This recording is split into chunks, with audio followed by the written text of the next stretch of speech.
Buenos días, América Latina. Buenas tardes, España zurda, pacifista y plurinacional. Por fin, España ha reconocido a Palestina. Después de años anunciándolo, Pedro Sánchez ha reconocido al Estado palestino en plena campaña electoral. Lo ha anunciado esta mañana en una declaración institucional sin preguntas de los periodistas. Justo después, en el Consejo de Ministros, se ha adoptado oficialmente la decisión que deberá aparecer mañana publicada en el Boletín Oficial del Estado.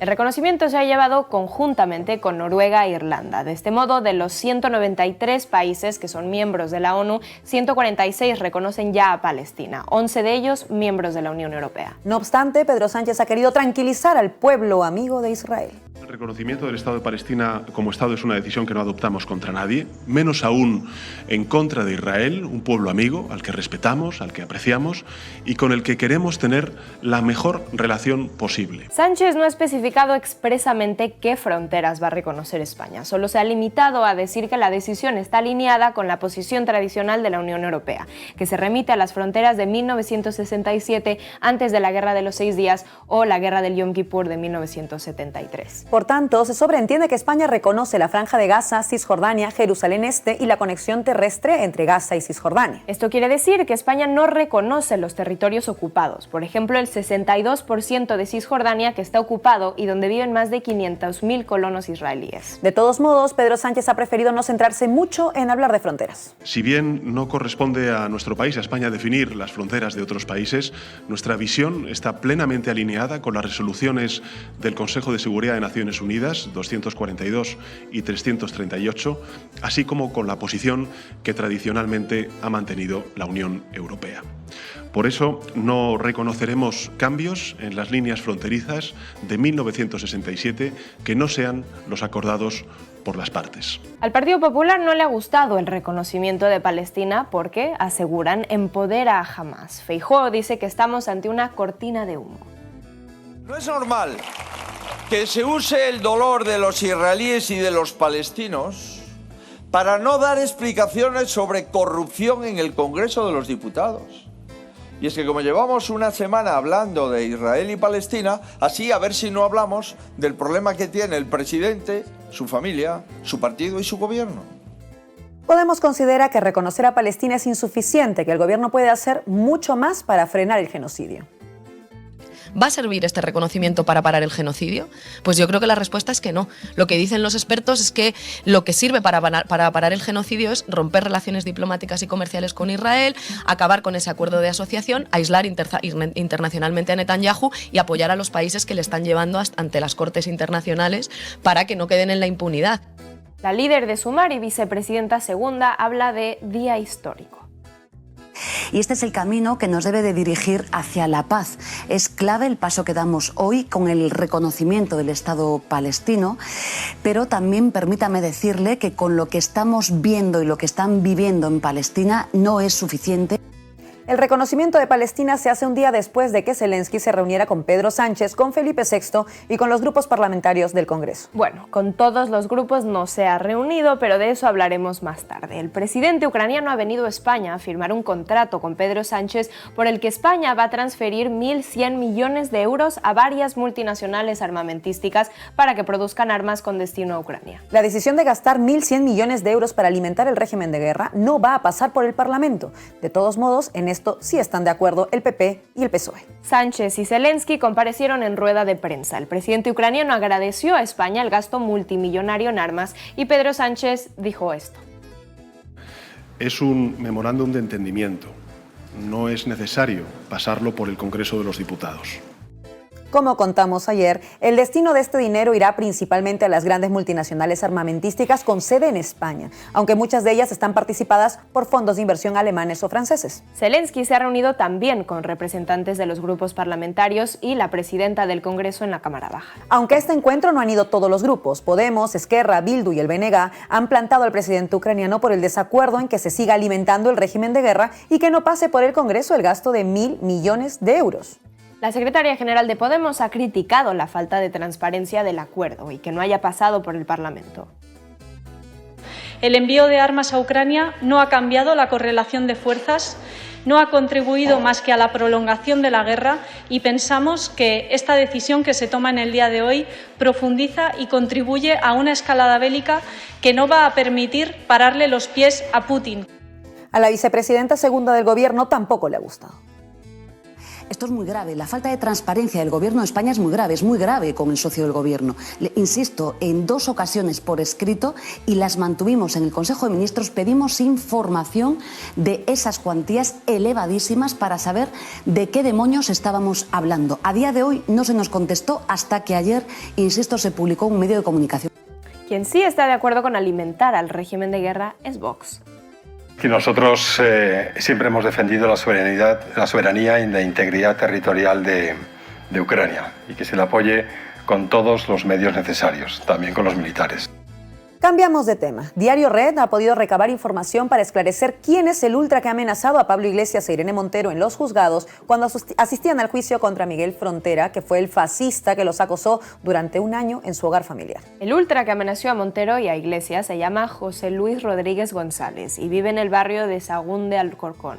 Según las fuentes consultadas por nuestros compañeros de Diario Red, José Luis Rodríguez González, a quien ustedes están viendo ahora en pantalla, es simpatizante de Vox. De hecho, es un habitual en sus actos. Se lo puede. Otro de los acosadores que estuvo ayer en el juzgado amenazando a Montero e Iglesias es un viejo conocido de la ultraderecha madrileña. Lo están viendo ahora en pantalla. Se llama Francisco Sugasti, aunque no tiene nada de parentesco con nuestra compañera Irene. Advertimos. Él preside una asociación antifeminista llamada Pro Justicia y es conocido por sus manifestaciones contra las mujeres. Especialmente es un encendido activista del bulo de las denuncias falsas sobre violencia de género. Es un viejo conocido porque en diciembre de 2020 fue detenido en la puerta de la vivienda familiar de Montero e Iglesias, donde era uno de los habituales que acosaron a la familia de los 2 exministros. La detención se produjo porque intentó agredir a un policía y para completar su currículum fascista, Francisco Sugasti es habitual en los actos convocados por organizaciones ultraderechistas como Hazte Oír. Pablo Iglesias ha anunciado esta mañana en la red social X que, tras hacer las consultas pertinentes, ha decidido denunciar a ambos ultraderechistas, tanto a José Luis Rodríguez como a Francisco Sugasti. En la puerta de los juzgados también había gente que acudió en apoyo a Irene Montero y a Pablo Iglesias. Una de estas señoras fue Amelia, que fue agredida por un pseudo periodista de un pseudo medio de ultraderecha que fomentaba el acoso. Nuestro compañero Willy Veleta pudo hablar con ella.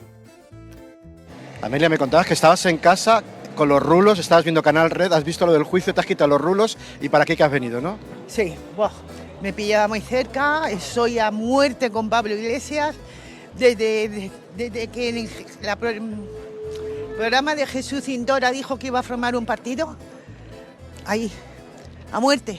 ¿Cómo has vivido tú, te acuerdas del acoso que han vivido tanto Irene como Pablo? Oye, fíjate, y he salido hoy, pero si no me hubiera ido a Galapagar. Pero tengo agorafobia, no he podido ir a los mítines tampoco. Pero fíjate, Pablo Iglesias me ha dicho que me mueva de mi casa para salir. Es que lo ha hecho. No soportan el satín y todo, pero estoy contenta. No soportan los avances de este país. ¿Qué es lo que les pasa? Bueno, pues yo la culpa se la he hecho a Pedro Sánchez. Me ha decepcionado un montón. A Marlaska por haberlo permitido. También el acoso a la que fue sometido.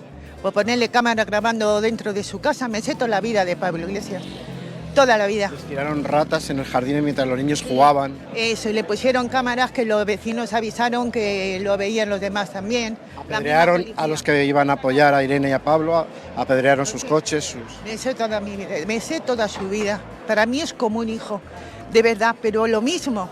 Tengo 5 nietos, ¿vale? Y 2 hijas. Soy limpiadora. 2 carreras tiene la pequeña y 2 carreras tiene mayor, psiquiatra y ADE, ¿vale? De una limpiadora analfabeta que no he estudiado nunca. Les iremos contando todas las novedades que tengamos porque nuestros compañeros de Diario Red siguen investigando para desenmascarar a los enemigos de la democracia. Defensor de la democracia es Pablo González, el reportero español que lleva detenido en Polonia desde hace más de 2 años sin que se celebre juicio y sin que ni siquiera se le informen de los cargos contra él. Medio centenar de periodistas, delegados de asociaciones profesionales y sindicatos de 37 países europeos han reclamado la liberación del reportero. Los periodistas firmantes reclaman también la celebración de un juicio con garantías o la inmediata repatriación para celebrar el juicio en España. La petición está impulsada por la Federación de Asociaciones de Periodistas de España y ha sido secundada por Comisiones Obreras y UGT durante la Asamblea Anual de la Federación Europea de Periodistas. El delegado de la Federación de Asociaciones de Periodistas de España, Luis Menéndez, habla de la incalificable opacidad del caso contra un periodista prisionero en un país de la Unión Europea. También ha denunciado que Pablo González se encuentra en situación de aislamiento, lo que supone una permanente tortura personal y psicológica tras 27 meses de prisión. Como cada día, vamos ahora con Willy Veleta, que estuvo ayer en los juzgados con Irene Montero y Pablo Iglesias en juicio por acoso, donde resultaron nuevamente acosados, el meta-acoso. Venir a un juicio por acoso y que terminen acosándote. Así es este país. Yo creo que Azcona, Berlanga y Buñuel se deben estar retorciendo en la tumba diciendo me estoy perdiendo el guión de mi vida. Se han producido una serie de situaciones enormemente incómodas. Presencia de ultraderechistas en la puerta de los juzgados. Presencia de ultraderechistas que nos han amenazado, que nos han dicho ya nos veremos a solas. Dentro hay otro neonazi, Zugasti, que me acaba de amenazar, acaba de decir cómo me... Pero que espera un momento, que es que estos fascistas están empujando a la gente. Pues ¿dónde está la policía? Es que están empujando. A casa de Pablo y de Irene tiraron ratas muertas en el jardín mientras estaban jugando a sus hijos. Se apedrearon los coches de las personas que fueron a apoyar a Pablo e Irene. Son muchas cosas. Bueno, yo creo que cuando el presidente del Gobierno decía que no había precedentes de lo que le había pasado a él, podemos afirmar sin temor a equivocarnos que había un precedente muy grave frente al que el Partido Socialista no hizo absolutamente nada. Yo la culpa se la he hecho a Pedro Sánchez, me ha decepcionado un montón, a Marlaska por haberlo permitido, también el acoso a la que fue sometido, por ponerle cámara grabando dentro de su casa. Me sé toda la vida de Pablo Iglesias. Es todo el rato intimidar, acosar, violentar y se creen en la impunidad de poder hacerlo. Y no puede ser, hombre, esta democracia tiene que funcionar. Los fascistas no pueden permanecer en la impunidad. No pueden permanecer en la impunidad. Está agrediendo. Es que les está agrediendo. Para mí es como un hijo, de verdad, pero lo mismo. Tengo 5 nietos, ¿vale? Y 2 hijas. Soy limpiadora. 2 carreras tiene la pequeña y 2 carreras tiene la mayor, psiquiatra y ADE, ¿vale? De una limpiadora analfabeta que no he estudiado nunca. Me han amenazado a mí, han amenazado a Irene. Es una vergüenza que no se esté procediendo a la identificación y a la detención de estos provocadores. Arriba hay otro de los ultras que se concentraba en la puerta de nuestra casa, Zugasti, que nada más salir me ha dicho... Como vuelvas a mirar mi coche, atente a las consecuencias. Irene, acosados en un juicio por acoso, es el colmo de... Es el colmo del colmo. El problema es la impunidad de la extrema derecha en este país, de los fascistas en este país, que es que permanecen impunes. Maricón, eso es lo que me has dicho, maricón. Maricón es un insulto. ¿Cómo se permite que esta basura pueda estar aquí agrediendo a la gente? Qué sinvergüenzas, qué sinvergüenzas. Parece mentira que Pedro Sánchez se fuera 5 días a reflexionar y esto se siga consintiendo, que haya acosos de fascistas. Agresor. Irene, esto lo llamaba el jarabe democrático, ¿no? De verdad, vete ya. Acoso, lo llamamos acoso, jurídicamente acoso. Jarabe democrático hace unos años. Es todo por hoy. Ahora más que nunca es fundamental dar la batalla mediática contra los enemigos de la democracia. Háganse socios y socias de Canal Red que nos estarán ayudando mucho. Mañana más y ya veremos si mejor.